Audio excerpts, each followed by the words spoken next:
శ్రీ గురుభ్యో నమ. శ్రీమాత్రే నమ. శ్రీచక్ర జ్యోతిష్యాలయ స్వాగతం. చాలామంది విదేశీయాన ప్రయత్నాల కోసం ప్రయత్నం చేస్తూ ఉంటారు. ఎంత ప్రయత్నం చేస్తున్నా కూడా ఎటువంటి ప్రాబ్లం అంటే ఏదో రకంగా ఇబ్బందులు కలుగుతూ ఉంటాయి. ఇలా వీసా ప్రయత్నాల విషయంలో కానివ్వండి, ఇంకో విషయంలో కానివ్వండి. చక్కగా ఈ యొక్క విదేశీయాన ప్రయత్నం విషయంలో కనుక ఆటంకాలు ఎక్కువగా ఉంటే రాహుకాల సమయంలో అంటే ప్రతిరోజు మీరు చూసుకోండి, మన పంచాంగంలో ఉంటుంది. ప్రతిరోజు కూడా ఒక కాలం రాహుకాలం అనేది ఉంటుంది. ఆ కాలంలో నలుపు వస్త్రాలను ధరించి వేప నూనెతో 6 ఒత్తులు వేసి నూనెతో దీపారాధన చేసుకోండి. అలాగే పశ్చిమానికి వాయువ్యానికి అభిముఖంగా కూర్చోండి.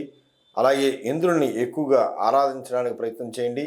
అలాగే శనికి, గురుడికి, శుక్రుడికి సంబంధించినటువంటి దోష పరిహారాలు చేయించుకోండి.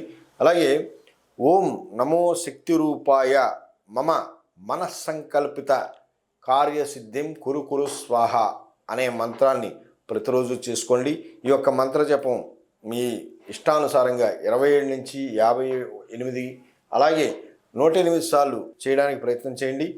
ఈ యొక్క చేసేటటువంటి ప్రయత్నాల్లో పావురాలకు కానివ్వండి, ఏదైనా పక్షులకు కానీ ఆహారం గింజలు ఏదైనా వేస్తూ వాళ్ళకి ఆహారం పెట్టండి. అలాగే వేప చెట్టుకి ప్రదక్షిణం చేయడానికి ప్రయత్నం చేయండి. గురు శనులకు జపం చేయించుకోవడానికి, దానివల్ల దానాలు ఇవ్వడం వల్ల మంచి ఫలితాలు అనేవి ఉంటాయి. ఆదివారం నాడు ఉత్తర నక్షత్రం ఉంటే గనక చక్కగా తెల్ల జిల్లేడు వేరుని ఏదైనా రాగి తాయెత్తులో పెట్టుకుని అది మీ యొక్క కంఠంలో కానివ్వండి, చేతికి కానీ కట్టుకోవడానికి ప్రయత్నం చేయండి.